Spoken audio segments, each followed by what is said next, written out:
su-aasha kale tan hoos imanaysa ee kasii faafaysa waxa weeye ciise ma wiilkii ilaahayba waa marka ugu horeysa afeef aan sii dhigto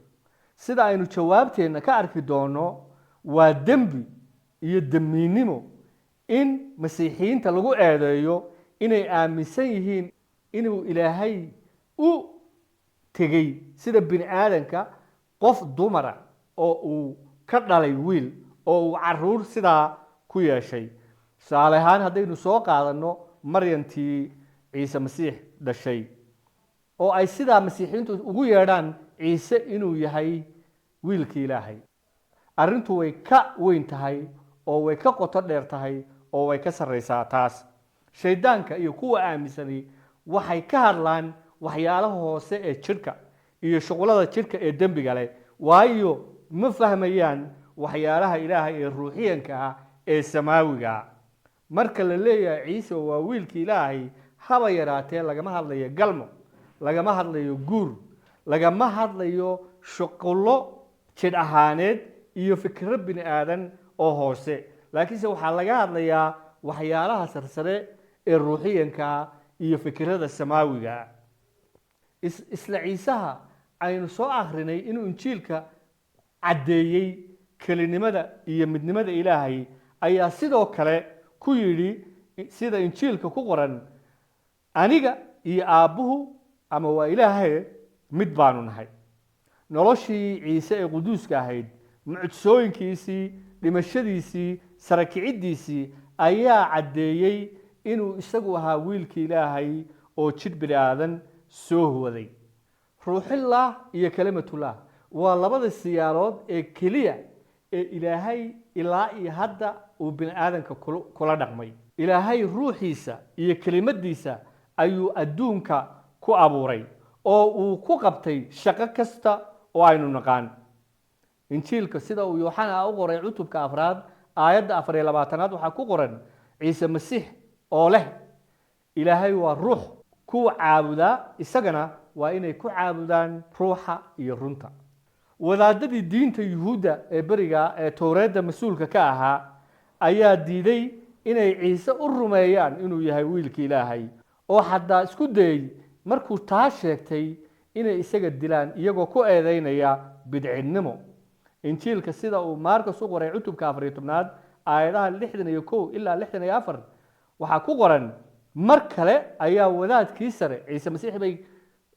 haystaan oo ay ka qaadayaan interrogation ku sameynayaan ama ay su'aalo weydiinayaan ama ay dacweynayaan mar kale wadaadkii sare ayaa weydiiyey oo ku yidhi ciise masiix wadaadkii ugu sareeyay diintii yuhuudda ee beriga ayaa ciise masiix ku yidhi miyaa tahay masiixa oo ah wiilka kan la ammaano ama ilaahay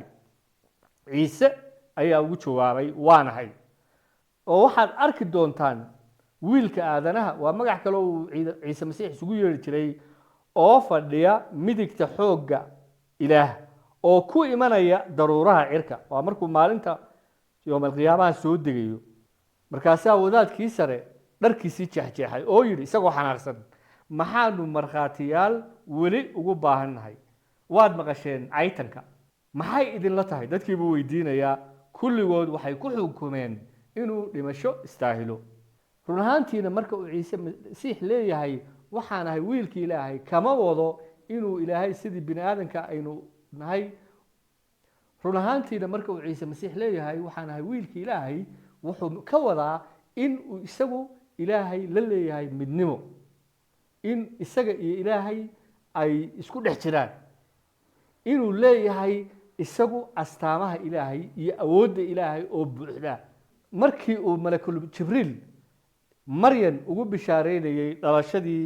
ciise masiix inay ciise masiix ureysan doonto iyada oo weli bikra waxay malagii weydiisay sidan ku qoran injiilka sida uu luukas u qoray cutubka 1 aayadda 34 iyadoo leh sidee baa waxaan ku noqon karaan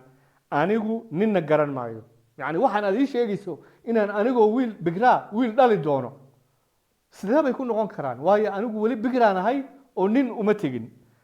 muxuu ugu jawaabayaa malagii malaku jibriil aayadda 35 waxay odhanaysaa malaa'igtii baa u jawaabtay oo ku tiri ruuxa quduuska ayaa kugu soo diri doona oo xooggii kan ugu sarreeya ayaa hoosiis kuu noqon doona sidaa darteed kan quduuskaa ee kaa dhalan doona waxaa loogu yeedhi doonaa wiilka ilaah ciise masiix uu ka dhashay ruuxa quduuska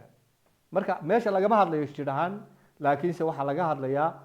ruuxiyan ayaa laga hadlayaa marka waa sababtaa walaalayaa sababta ciise masiix loogu yeedho ruuxullah waayo isagu wuxuu ka dhashay ruuxi ilaahay ruuxiisa ayuuna ilaahay mid kula ahaa haddana kula yahay maaha walaalayaal waxaynu ka hadlaynaa jidhkii bini aadanka ee isagu soo qaatay ee uu soo huwaday ee markii dambe iska baaba'ay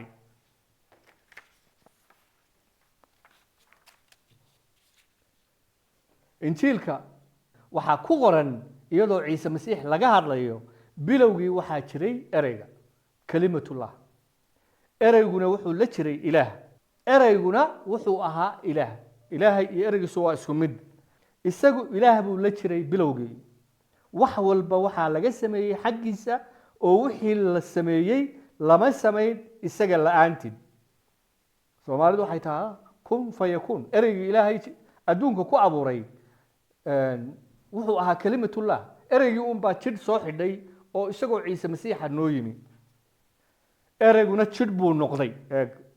oo wuu ina dhex joogay ciise masiix baa laga hadlayaa oo waxaanu aragnay ammaantiisii taasoo ahayd ammaantii u ekayd tanwiilka keliya ee aabbaha ee nimco iyo run ka buuxa ninna ma arkin ilaah marnaba wiilka keliya oo laabta aabbaha ku jira kaasaa inoo sheegay halkan waxaa toos loogu sheegayaa ciise masiix inuu yahay kalimatullah ereygii ilaahay oo jidh bini aadan soo qaatay oo ina dhex yimi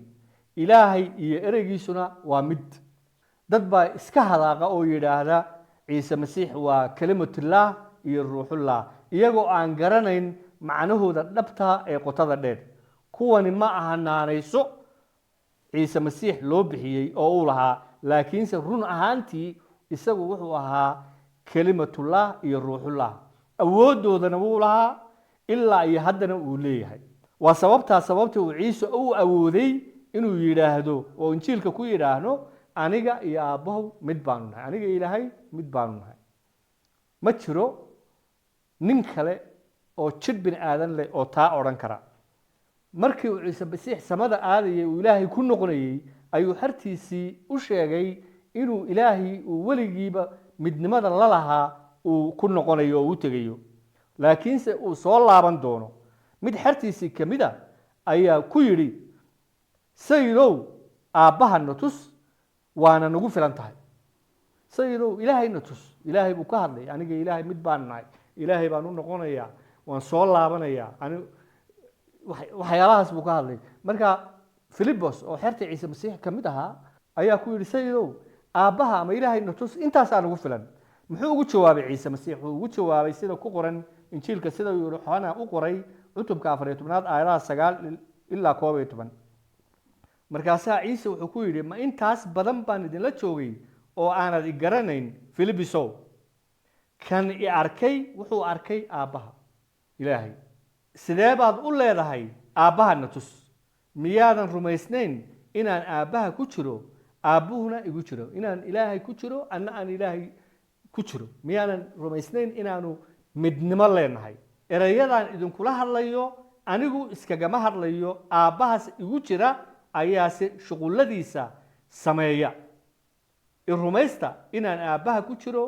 aabbuhuna aniga igu jiro haddii kale shuqullada aawadood iyo rumaysta yacni muhiimadda halkani waxa weeye ilaahay iyo anagu mid baanu nahay waxa aan samaynayo ilaahay ayaa iga dhex samaynayo ruuxii ilaahay ee ilaahay ahaa ayaa aniga igu dhex jira jidhkani waa jidh aan anigu arrimo ilaahay fulinayo darteed aan u huwanahay laakiinse ruuxaygu waa kii ilaahay sidaa daraaddeed ayuu ciise masiix awooday wax kasta oo ilaahay qabto inuu qabto yaa dembiyada saamaxa ilaahay keliya ayaa saamaxay ciise masiix dadka wuxuu ku odhan jiray dembigaagii baan saamaxay iska tag yaa wax soo nooleeya ilaahay keliya soo ciise masiix uu odhan jiray taa yaa baras dhimashada yaa ka adag ciise masiix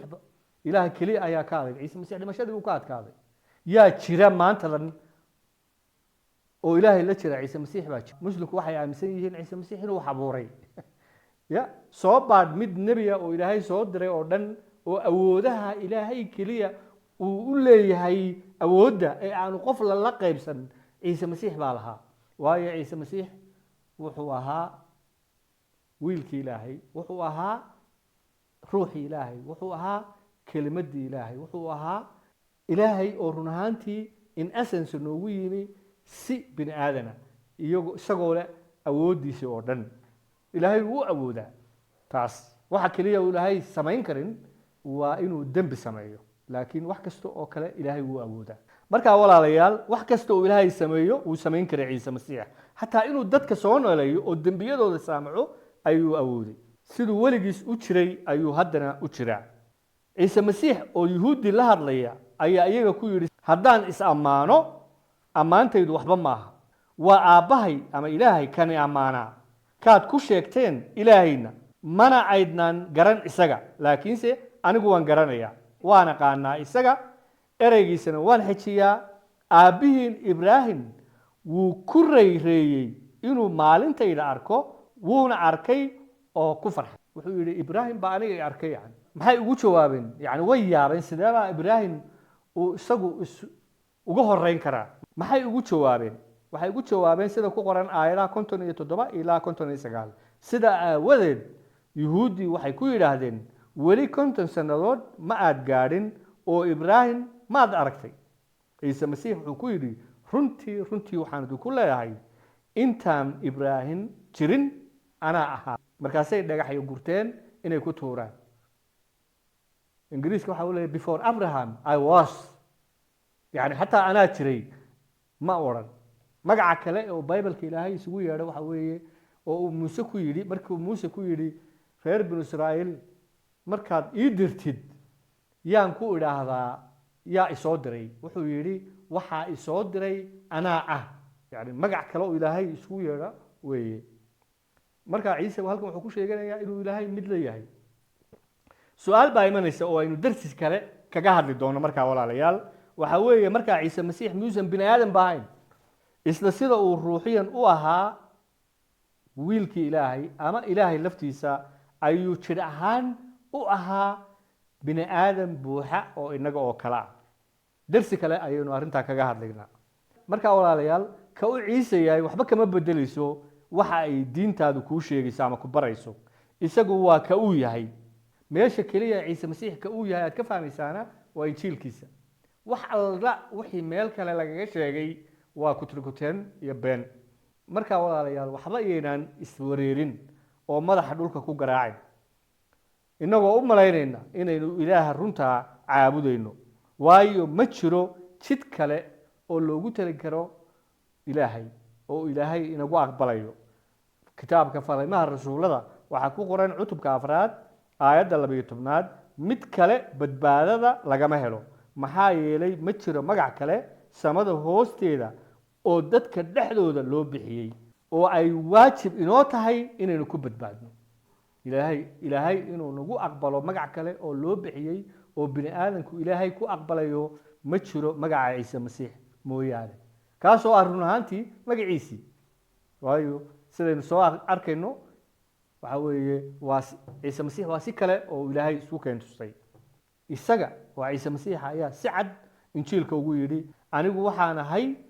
jidka runta iyo nolosha ninna aabbaha ama ilaahay uma yimaado xaggaygu ku yimaada mooyaane aniga uu soo mara mooyaane ilaahay uma tegisaa markaa walaalayaal waxaan rajaynayaa in aan idin fahansiiyey kow inaan